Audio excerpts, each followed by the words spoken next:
ہماری تاریخ اسلام میں بہت بڑا خوبصورت نام حضرت عبداللہ ابن زید رضی اللہ تعالیٰ عنہ کا ہے۔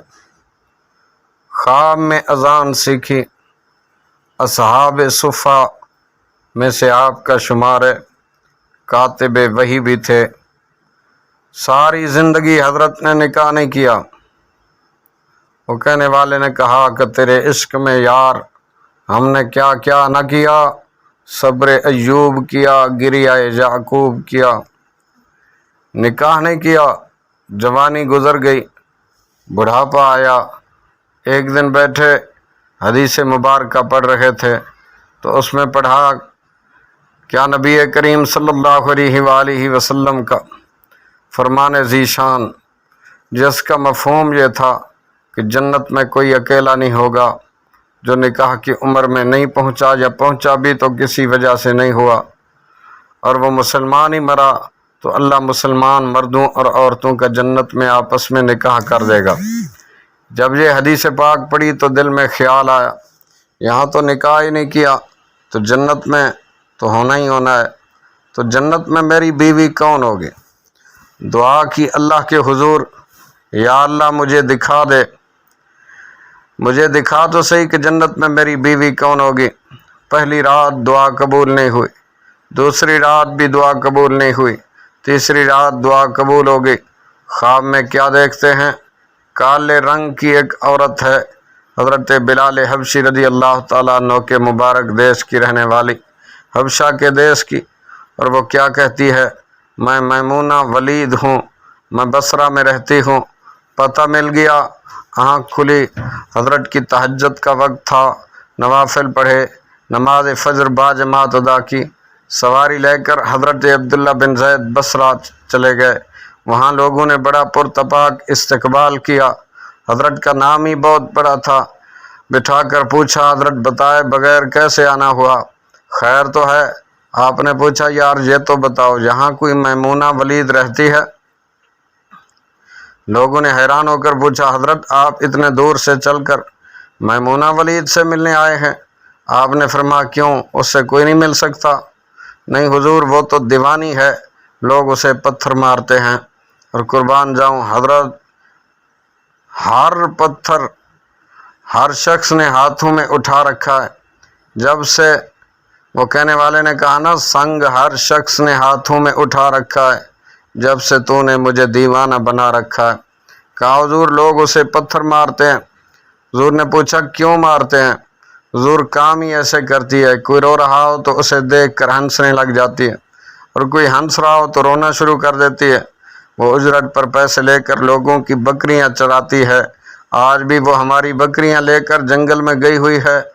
آپ آرام فرمائیں، عصر کے بعد آ جائے گی، آپ مل لیجئے گا۔ حضرت نے فرمایا، عصر کس نے دیکھی؟ کہا وہ کس سمت گئی ہے؟ لوگوں نے کہا حضور جنگل میں نہ جائیں، بہت خوفناک جنگل ہے۔ آپ نے فرمایا بتاؤ کس طرف گئی ہے؟ لوگوں نے بتایا۔ آپ فرماتے ہیں میں نکل گیا۔ آپ فرماتے ہیں جب میں جنگل میں گیا واقعی خوفناک جنگل تھا، جنگلی جانوروں کی بھرمار تھی، قدم قدم پر کوئی نہ کوئی چیز کھڑی تھی۔ آپ فرماتے ہیں قربان جاؤں اس عورت کی مردانگی پر، وہ اس جنگل میں کس طرح بکریاں چرا رہی تھی۔ درندے ہیں، سارے مل کر حملہ کر دیں تو کیا کرے، یہ اکیلی عورت کس کس کو روکے گی؟ خیر آپ فرماتے ہیں وہ جگہ جہاں لوگوں نے مجھے بتائی تھی میں وہاں پہنچ گیا۔ جب سے میں وہاں پہنچا تو منظر دیکھ کر میں حیران رہ گیا۔ دو حیران کر دینے والے مناظر تھے۔ پہلا، میمونہ ولید بکریاں نہیں چرا رہی تھی بلکہ اسی جنگل میں جائے نماز بچھا کر نوافل پڑھ رہی تھی۔ پر بکریاں چرانا تو بہانہ تھا، چل بلیا اتھے چلیے جتھے عقل دے سارے انے، نہ کوئی ساڈی ذات پہچانے نہ کوئی سانو منے۔ یہ تو بہانہ تھا کنارہ کشی کا۔ لوگ یہی سمجھتے تھے میمونہ سارا دن بکریاں چراتی ہے، لیکن میمونہ بکریاں نہیں چرا رہی تھی۔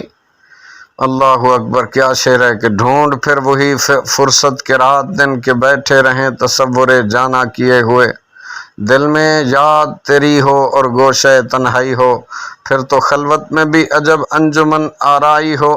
آپ فرماتے ہیں ایک تو یہ حیران کر دینے والا منظر تھا، دوسرا کیا دیکھا کہ میمونہ تو نماز پڑھ رہی تھی، پھر بکریاں کون چرا رہا ہے؟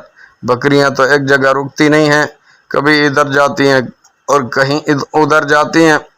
آپ فرماتے میمونہ نماز پڑھ رہی تھی، میں نے دیکھا جنگل کے شیر بکریاں چرا رہے ہیں، اور بکریاں چر رہی ہیں، شیر ان کے ارد گرد گھوم رہے ہیں۔ اگر کوئی بکری بھاگتی ہے، اس کی فطرت ہے شرارت کرنا، تو شیر اسے پکڑ کر واپس لے آتا ہے، لیکن کہتا کچھ نہیں۔ آپ فرماتے میں حیران و پریشان کھڑا ہوں، یہ کیسے ہو گیا؟ یہ فطرت کیسے بدل گئی؟ لوگ کہتے ہیں فطرت نہیں بدلتی، یہ شیروں اور بکریوں میں یاری کیسے لگ گئی؟ آپ فرماتے ہیں میں دنگ، حیران و پریشان کھڑا ہوں، مجھے نہیں پتا کہ کب حضرت میمونہ ولید رضی اللہ تعالیٰ عنہا نے نماز ختم کر دی، مجھے مخاطب کر کے کہتی ہے او عبداللہ، ملنے کا وعدہ تو جنت میں تھا، آپ یہاں آ گئے ہیں؟ آپ فرماتے میں حیران رہ گیا اس سے کہ پہلے تو ملاقات بھی نہیں ہوئی، حضرت میمونہ ولید رضی اللہ عنہا کو میرا نام کیسے پتہ چل گیا؟ تو آپ فرماتے میں نے حضرت میمونہ سے سوال کیا اس سے پہلے کہ ہم ملے نہیں، ملاقات بھی نہیں ہوئی ہماری، تو میرا نام کیسے پتہ چلا آپ کو؟ تو جواب میں کیا کہتی ہیں حضرت میمونہ ولید؟ فرمانے لگی عبداللہ، جس اللہ نے رات کو تجھے میرے بارے میں بتایا ہے، اسی اللہ نے مجھے آپ کے بارے میں بھی بتایا ہے۔ آپ فرماتے ہیں کہ جس چیز نے مجھے سب سے زیادہ حیران کیا وہ یہ تھا کہ یہ فطرت کیسے بدلی۔ میں نے حضرت میمونہ ولید رضی اللہ تعالیٰ عنہ سے پوچھا آپ یہ تو بتاؤ، یہ شیروں نے بکریوں کے ساتھ یاری کیسے کر لی؟ یہ تو بکریاں ان کی غذا ہیں، اگر شیر بکریوں کے ساتھ جاری لگائے گا تو کھائے گا کیا؟ یہ معاملہ کیسے ہو گیا؟ حضرت میمونہ ولید رضی اللہ عنہا فرماتی ہیں اے عبداللہ، جب سے میں نے اپنے رب سے صلح کر لی ہے، اس دن سے جنگل کے ان شیروں نے میری بکریوں کے ساتھ صلح کر لی ہے۔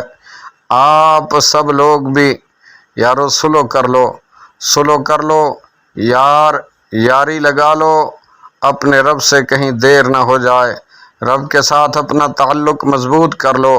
کتنے سال گزر گئے ہیں میرے بھائیوں، ہم نے کوئی اللہ کی بات نہیں مانی، لیکن اس کے باوجود وہ کھلا بھی رہا ہے، پلا بھی رہا ہے، دکھا بھی رہا ہے، سنا بھی رہا ہے، سلا بھی رہا ہے، جگا بھی رہا ہے۔ نماز پڑھو، اللہ کی یاد میں زندگی بسر کرو، یہی کامیابی ہے، ورنہ کل آخرت میں بہت سارا پچھتاوا ہوگا۔